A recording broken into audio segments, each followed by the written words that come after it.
খাবার চলে এসছে। ও আজ সকালে লুচি আর আলু কুমড়োর তরকারি, ধনেপাতা দিয়ে। Wow! Oh, মুখ কি blushing, blushing. Luchi also blushing. আরে বাবা! নমস্কার বন্ধুরা, সম্পাস ভ্যারাইটি ব্লগে আপনাদের সবাইকে স্বাগত। আজ তো রাখি বন্ধন, এবার মেয়ের ভাই আসবে রাখি পড়তে। এবার রাখির জন্য তো কিছু একটা স্পেশাল বানাতে হয়। তাই আজ কি বানাবো, মেয়ের বাবা বলছিল যে কিছু নিয়ে আসবে কিনে। আর এত জল রাস্তায়, আমি ঠিক আছে জলের মধ্যে যেতে হবে না তোমাকে, এই সামনের দোকান থেকে কিছু এনে দাও, আমি ঘরেই বানিয়ে দেবো। তাহলে এবার ঘরেই আমি কিছু বানাচ্ছি, ওটাই আপনাদের সাথে শেয়ার করব। আর পুরো ভিডিওটা দেখবেন, আমার সঙ্গে থাকবেন। তাহলে চলুন এবার শুরু করি। তাহলে বন্ধুরা, আমি এখানে ছোট্ট কড়াই একটা বসিয়ে দিয়েছি আর দিয়েছি সামান্য সাদা তেল। এবার দিচ্ছি 1 চামচ বাটার। এবার দিয়ে দেব কুচিয়ে রাখা পেঁয়াজ। পেঁয়াজটা একটু হালকা ফ্রাই করে নেব। পেঁয়াজটা একটু ফ্রাই করে তারপর আমি কেটে রেখেছি ক্যাপসিকাম। এবার দিয়ে দেব একটু সামান্য ক্যাপসিকাম। ক্যাপসিকামটা বেশি দিচ্ছি না, ক্যাপসিকামটা একটু কম করেই দেব, যাতে ক্যাপসিকামের বেশি সেন্টটা না থাকে।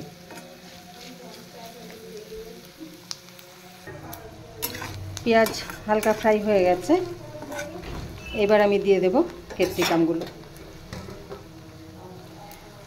এবার ক্যাপসিকামগুলো আর একটু ফ্রাই করব। পেঁয়াজের সাথে ক্যাপসিকামটাও ফ্রাই করে নেব।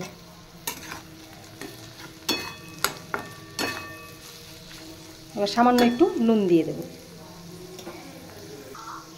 এবার সামান্য একটু নুন দিয়ে দিলাম। এবার 2 কাঁচা লঙ্কা কুচিয়ে নিয়েছি, এবার কাঁচা লঙ্কাগুলো দিয়ে দিলাম। আর বেশি ঝাল করব না, এটা বেশি ঝাল খেতে ভালো লাগবে না, যার জন্য আমি কাঁচা লঙ্কাটা একটু কম করেই দিলাম। এবার এখানে আমি পনিরের একটা পিস নিয়ে নিয়েছি, কাঁচা লঙ্কা কেটেছিলাম এই থালাতেই নিয়েছি। এবার পনিরটা একটু আমি ক্রাশ করে নেব। এবার এখানে আমি ঠিক 2টো আলু বয়েল করে নিয়েছি। এবার আমি এই আলু সেদ্ধগুলো দিয়ে দেব।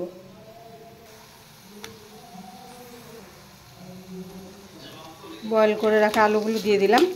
এবার আরেকটু ফ্রাই করব, নাহলে আলুটা কাঁচা কাঁচা লাগবে খেতে। এবার আরেকটু ফ্রাই করে তারপর দিয়ে দাও। আমার মেয়েও এসছে আমাকে হেল্প করার জন্য, তাহলে একটু ফ্রাই করে নিই। সবটাই আলু দিয়ে দিয়েছি, এবার আলুগুলো একটু ফ্রাই করে নিই। আলুটা সহ একটু ফ্রাই করে নিয়েছি। আলুর জলটা যেটা বেরোচ্ছিল ওটা শুকিয়ে গেছে। আর বয়েল করলে আলু একটু জল জল ভাবটা থাকে, এই জন্য একটু ভালো করে ফ্রাই করে নিয়েছি। এবার আমি দিয়ে দেব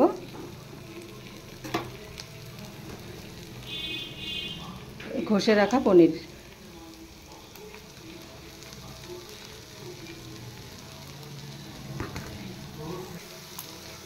এবার আর একটু ফ্রাই করব পনিরগুলো সহ। আলুটার সাথে একদম ভালো করে মিশিয়ে দেব।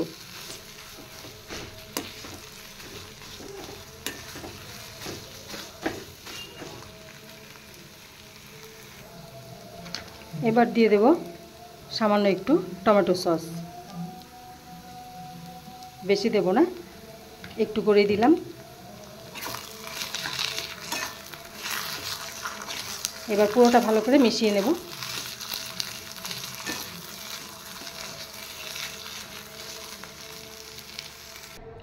হয়ে গেছে, এটা আমি নামিয়ে দিয়েছি।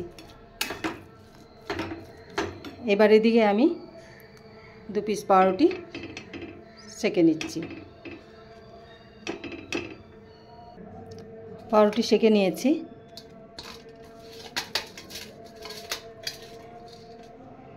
এবার এই পাউরুটির উপর আমি পনিরের এটা দিয়ে দেব। আর আলাদা বাটার দিতে হবে না, কারণ আমি এটাতে বাটার দিয়েই বানিয়েছি।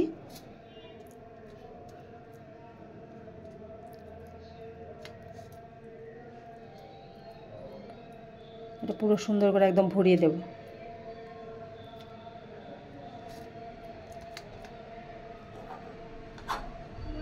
আমার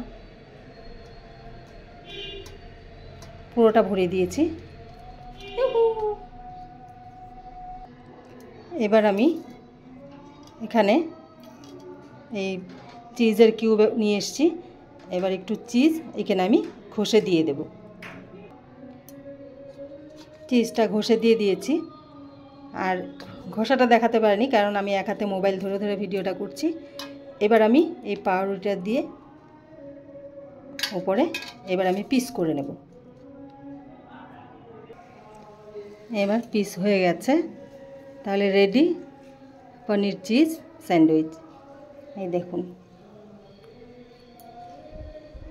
এবার মেয়ে ভাইকে রাখি পরাচ্ছে, এবার মেয়ে খেতে দেবে।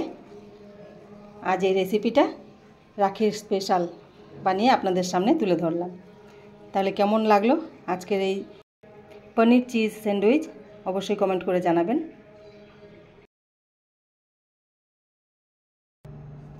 এদিকে ভাই বসে পড়েছে, রাখি বাঁধা শুরু হয়ে গেছে।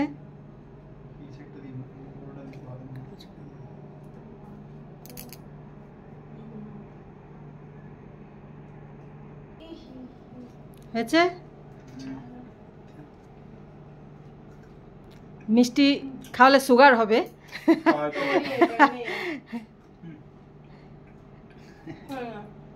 না, এবার এটা দাও।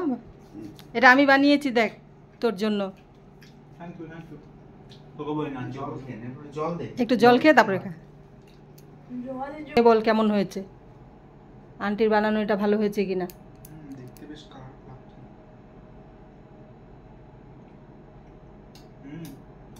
ভালো হয়েছে? আচ্ছা, এখানে ইসে দেবো একটু, এই সেজুইন কি সেজুইন সস দেবো একটু। তাহলে বন্ধুরা, ভাই খেয়ে দিয়ে চলে গেছে, রাখি পরানো হয়ে গেছে। আর ভাই তো খেয়ে ভালোই বলল।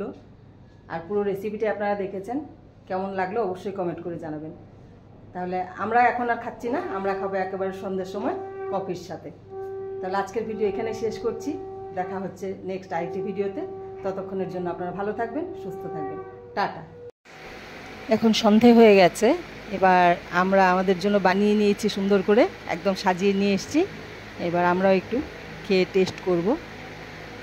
তার সাথে আছে কফি আর পনির চিজ স্যান্ডউইচ।